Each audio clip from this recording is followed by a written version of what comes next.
So the Five Nights at Freddy's ephemera kit recently came out, and with it came some fresh, interesting lore. Now, I'm not sure what the actual general consensus is on this thing. I just felt like making a video about it because I think it does deposit some interesting things. But from what I can gather, I think it's a mixed bag for some people. Again, I don't really know. I'm not too knowledgeable on the common folks' opinions, but personally, I think this thing is really cool. But what is an ephemera kit? Well, essentially, it's a vintage scrapbook. Typical ephemera kits would include pictures, old notes, small trinkets, and generally things you can easily slap onto the book page. Ticket to Fun is essentially that. Unfortunately, it doesn't have entire pages of like newspaper clippings talking about Freddy's back in the 80s, but it does have this built-in pamphlet that's 16 pages long, and it also comes with a few items. In this video, we will be going over everything the kit consists of and what it might possibly mean in terms of the franchise's narrative and lore. Strap in, folks, this might get controversial. Let's go over the little trinkets that the kit comes with first, as that is probably the easiest aspect to talk about. I do want to take the time to say that the quality of the kit actually surprised me. I wasn't exactly sure what to expect to begin with, but I was pleasantly surprised to find it's an actual solid box type of thing that opens up and holds everything inside. I suppose I was kind of expecting a small box or whatever that would have a few items and a booklet or something inside, or maybe something like the survival logbook. Ironically, this kit is kind of the spiritual successor to the survival logbook. For all intents and purposes, this kit is also an in-universe thing that was given to employees working at Freddy's. Now, I know there's a bit of a debate on whether or not the survival logbook, and by extension the Ticket to Fun kit, are actual canonical items within the universe of FNaF, or if they are something maybe more meta, put simply. Personally, I prefer to take them both at face value, but I digress. Let's talk about this badge instead. This is probably my favorite thing about the kit. If you recall from the FNaF movie, Vanessa gives Mike a small little bronze security badge that he later gives to Abby. That badge is actually something that existed prior to the movie's release, and it's something you can buy online. It is a cool badge, and I used to have one before losing it, but it's a bit too small in my opinion. However, the badge that comes with the Ticket to Fun kit is slightly bigger, and it has Toy Freddy on it instead of the classic Freddy. It's solid, has a nice shape, and even has a bit of shine to it. If you're someone who likes cosplaying a security guard or William Afton or Mike, I think this would go great with cosplays like that. Speaking of being a security guard, the kit also comes with a small newspaper clipping of the first game's newspaper ad. Nothing fancy, it's literally just a small piece of paper with that Help Wanted ad on it. As a fun little fact though, if you have good enough eyesight and look closely, you can see the gibberish in the blurred out areas of the newspaper. That's in the actual game as well, but the blur is a lot stronger in the game version, so it's harder to make out. Aside from that, we also have two other things from the second game, oddly enough. The check you get after night 5, and yellow arcade tickets that have Toy Freddy's face on them, much like how the badge does. Both the aforementioned newspaper clipping and the check are things you can technically just print out if you have a printer, but I do still think the check is cool and it is nice quality. My favorite kind of merch is stuff that feels like it would actually be within FNAF's universe, like a cup that instead of being Five Nights at Freddy's themed, it's Freddy.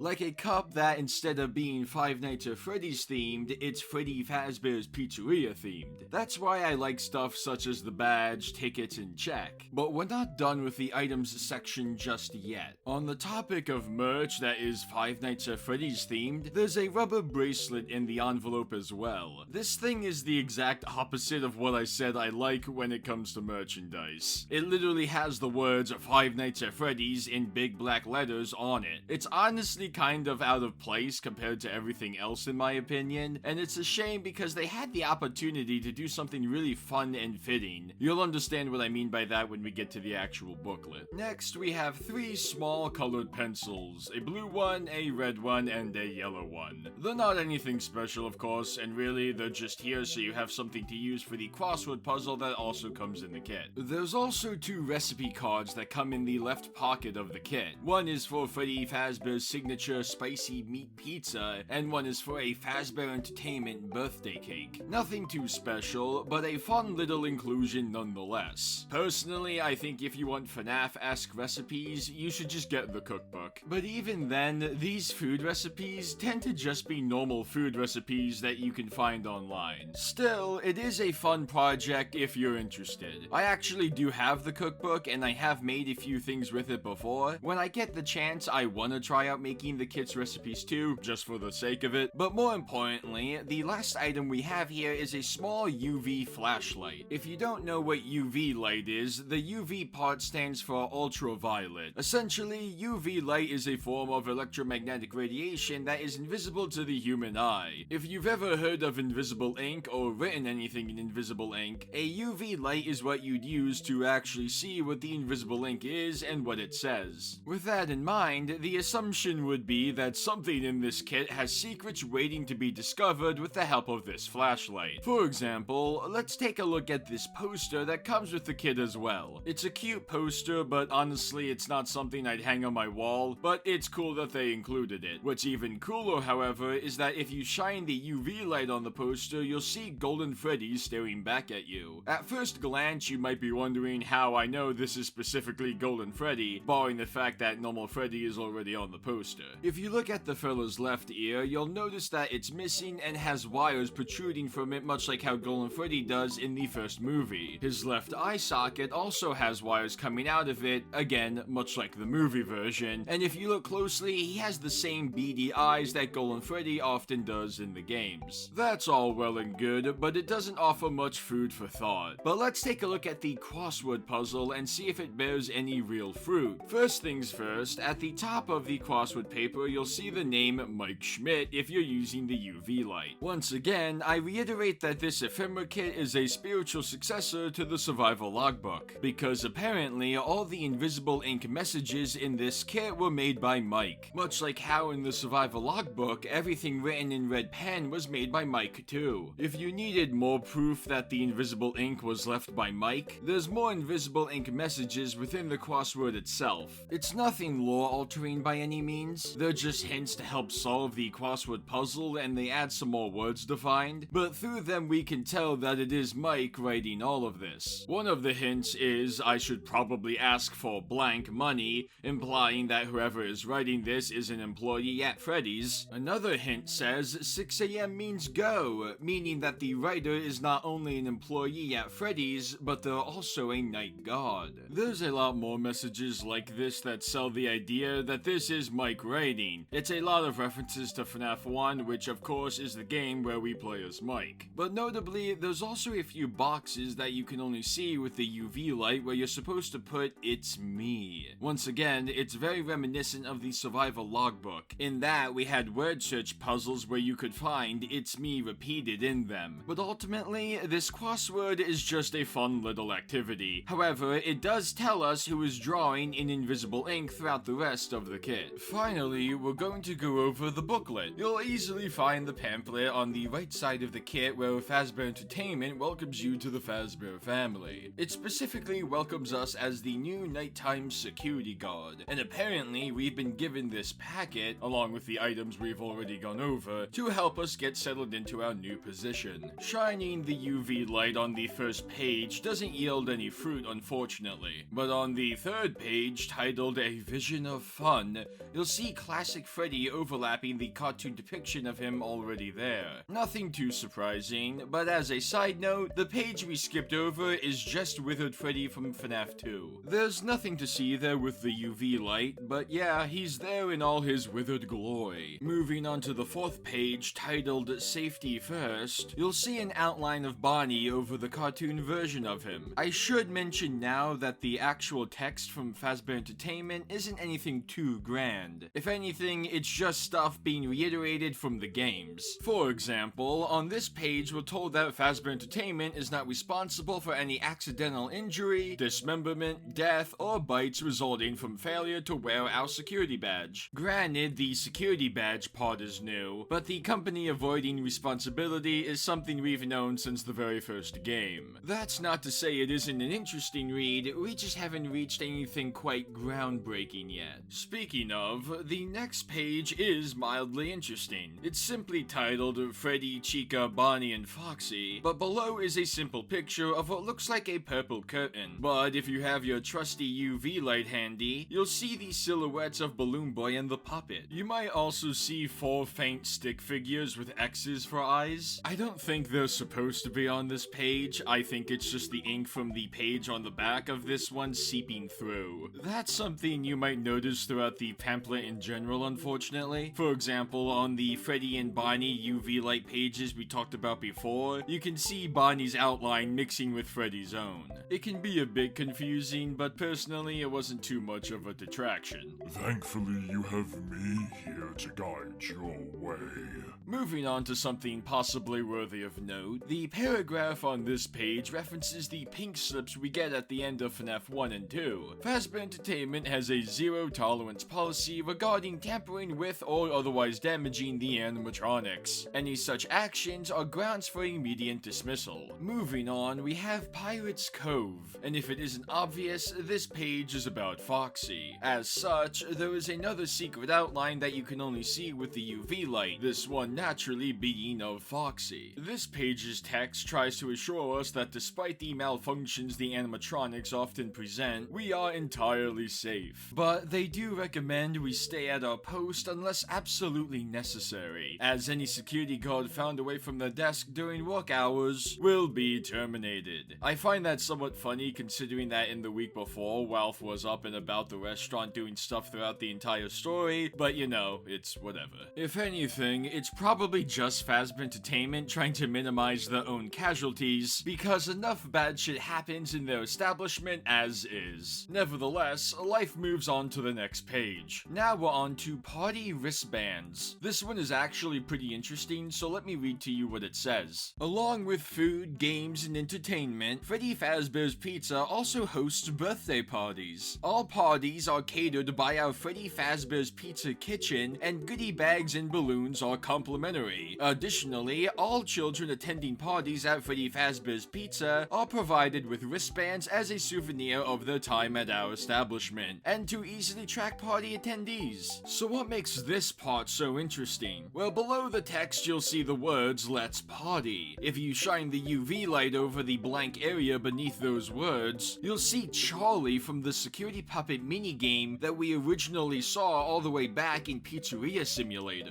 If you recall, the whole point of that minigame was that the security puppet was programmed to specifically look after a child with a green bracelet. We saw other children with other colored bracelets, but we didn't see a green one until our final time playing the arcade game. Charlie was that child with a green wristband, and unfortunately, she had been locked outside of Freddy's by some other kids. The puppet inevitably broke free from its box, but by then, William Afton had already driven up to the building and killed Charlie. This is what I was talking about before when I said they really missed an opportunity with the rubber band thing. Instead of doing a generic FNaF wristband, they could have maybe done a green one or whatever with some sort of design on it. It sounds simple, but it would have been more thematic in my opinion. Of course, the real question is why Mike would have drawn this to begin with. We'll get to that later though. For now, we have another UV character outline to look at on the next page. You probably already expected it by now, but yeah, this one is Chica. This section actually has something interesting too, if only slightly. It basically talks about Freddy's having a ton of activities, such as the assortment of arcade games customers can play. But more importantly, it specifically calls out Fruity Maze as a game at Freddy's. It's wonderfully ironic that they decided to put the Fruity Maze mention on the page with Chica, considering it's in Fruity Maze that we see Susie get kidnapped by Afton. They also do mention arcade games that are apparently customized to be themed after their star characters, specifically Bonnie, Chica, or Freddy. They also say that customers should see if they can unlock any of these secret bonus levels in these particular arcade games, but I don't think it's referring to any of the secret mini games we've seen previously in the series. We'll get to why soon, but let's just say I don't think Fazbear Entertainment was publicly advertising Foxy Foxy Go Go Go. Next up is Activities for All, a small little section that just talks about kids being able to cash in tickets in exchange for prizes. The intriguing stuff is definitely picking up though, because if you glide your UV light over this picture of the animatronics gathered around a table with a cake on it, you'll see the MCI spirits in their respective places, with each of them wearing a mask that corresponds to the animatronic they possess. What really makes this part cool though is the cake in the center, oddly enough. It's the exact same cake we see the children gather around in FNaF 3's Happiest Day minigame. Not only is it also a 3-layer cake, but its frosting is dripping down the sides in the same way it does in the minigame, and it only has 3 candles, again, just as it does in the minigame. Once more, one can't help but wonder why Mike would draw such a thing. Don't worry, friendo, I promise there's an answer waiting for you after we get through the kit itself. But first, a word from one of our fans. When are you finishing your Deltarune livestream series? Not you, silly goose. Get back in the basement. I'm talking about this letter from Timmy Douglas.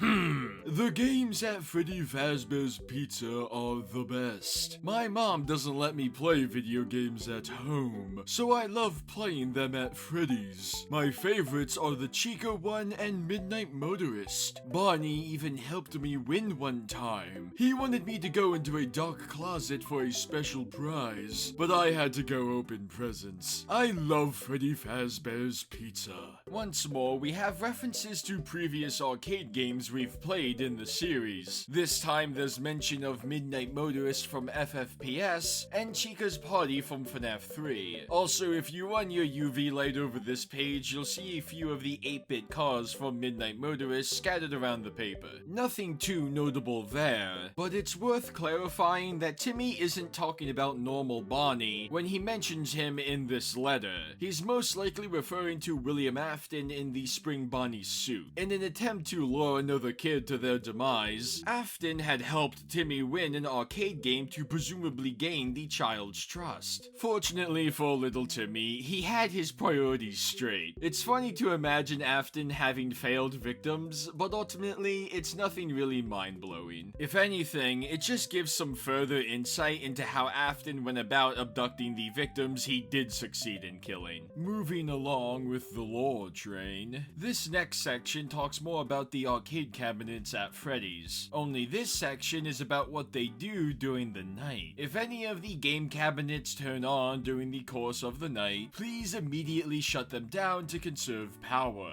If the game does not power down, even if unplugged, immediately return to your post. Ignore any messages that may appear on the screens. This is a known glitch with no current fix. Employees found playing arcade games while on the clock will be immediately terminated, either by us or by the animatronics they didn't hear coming. There's no secret messages or drawings written in invisible ink this time, but I think this is mighty interesting in its own right. Not only are the 8-bit minigames we've been playing throughout FNaF actual arcade minigames, but Fazbear Entertainment knows of their existence and how prone to weirdness they are. Fruity Maze and Midnight Motorist being actual arcade cabinets isn't necessarily a surprise. We see them as such in Pizzeria Simulator, but the Chica's Party and Happiest Day references were a bit of a shock, and the idea that these pixelated games might actually be arcade cabinets with something supernatural to them is a very interesting discovery in my opinion. That's what I meant before when I said I don't think Fazbear Entertainment was advertising something like Foxy Go Go Go. Logically, by extension, even the minigames not mentioned in the kit are probably also in universe games people can play. Although, to be fair, considering how weird the FNaF 2 minigames are, I think there is leeway to say that maybe those in particular aren't supposed to be taken at face value, but I digress. On the surface, these arcade machines might seem like totally normal games, but evidently it's possible for them to experience glitches of some kind, particularly at night. Of course, when we play or experience these mini-games, it's often during the night shift. The next few pages aren't anything really of note, unfortunately. It's mainly about the gameplay of FNaF, particularly the first game. There's a little quote from Phone Guy on the To Be a Security Guard page, and the page after that talks about the UV light being helpful for finding hidden messages that might have been left by previous night guards, aka Mike in this instance. Speaking of, where it says that the secrets we find might just save a life, you'll see with the UV light that Mike circled save a life, then put not yours next to it. Finally, we come to the last page. The section is titled Congratulations, and it has a picture of a poster from FNaF 3. Using the UV light one last time will reveal 4 stick figures in the poster with X's over their eyes. I already mentioned these earlier, but yeah, I'm pretty sure this is where you're properly supposed to see these guys. And with that, we've pretty much completed the Five Nights at Freddy's ephemera kit. I forgot to mention that there's this big sticker or whatever that was rolled up with the crossword puzzle. It falls into the same category as the rubber band for me because it literally has Five Nights at Freddy's plastered on it. Is it a sticker? I'm not actually sure. I tried to peel it off, but I couldn't get it. It might just be a weird little thing with Freddy and the gang on it. Anyway, you're probably wondering what everything we've discussed actually means. We already talked about Mike being the guy who is writing and drawing everything in invisible ink, and we talked about how a lot of the 8-bit pixel minigames we play throughout FNaF are actual arcade cabinets in universe. At the very least, the ones from Pizzeria Simulator and FNaF 3 are. With all that in mind, I think this is good evidence for the claim that it's Michael we play as throughout all of the original series, including FNaF 2. Now you might be wondering, why would I say FNaF 2 even though none of FNaF 2's secret death minigames are referenced in this kit? To that rebuttal, I point to the security badge, arcade tickets, and FNaF 2 check that come with the kit. I will also remind you that the FNaF 1 newspaper clipping comes with the kit as well, the very same one Mike probably saw before taking the job as the night shift security guard. Point being, it's a weird choice for these items to be a mix of FNaF 1 and FNaF 2, especially since these are all probably items that Mike was either given or collected over the years, i.e. the aforementioned newspaper clipping. Fazbear Entertainment, for all their sketchy faults, isn't about to just give some other employee a previous employee's check. That's just not how that works. Prior to this kit, I was always of the belief that Jimmy Fitzgerald was his own character, and most likely the victim of the bite of 87. But I think Ticket to Fun is doing a lot of stuff here to say that Jimmy Fitzgerald was just another alias for Mike. As strange as that may be, it's really the only logical answer as to why Mike would have Jeremy's check and a security badge from the FNaF 2 location. Of course, you could theorize that maybe these are items Mike has been finding after the fact, as in years after FNaF 2 closed, but again, how would he get a different dude's check from a location he never worked at, unless he was that dude? As for why I believe we play as Mike in FNaF 3 as well, that goes back to the whole thing about him drawing those minigame references in the kit, specifically the Happiest Day one. It doesn't make sense for Mike to draw that if he didn't play that arcade game, which, again, was in FNaF 3. By extension, especially since Chica's Party is mentioned elsewhere in the kit, he is also probably the person who played the other secret minigames in FNaF 3. I know there's a good chunk of people who believe Hudson is the FNaF 3 Night Guard instead of Mike, since Hudson works as the Night Guard in the Fazbear fight story What We Found. However,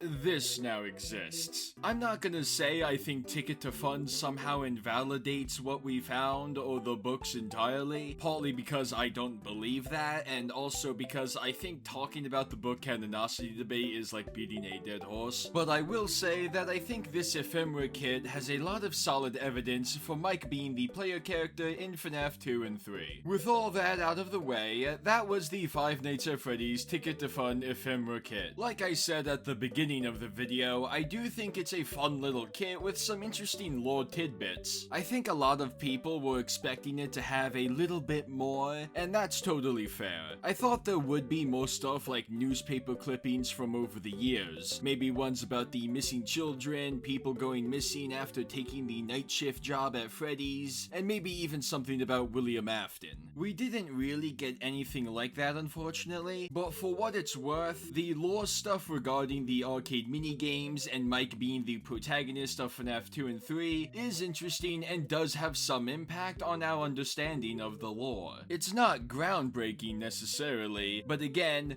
for what it is, I enjoyed it. If you enjoyed this video, feel free to leave your thoughts or opinions in the comments below. I always enjoy seeing what other people's thoughts are when it comes to topics in the franchise. While you're at it, I would certainly appreciate it if you left a like and maybe even possibly subscribed. But hey, I'm not picky. Without further ado, I hope you have a good day or a good night, whichever it is for you. Either way, I will see you all next time. Peace out.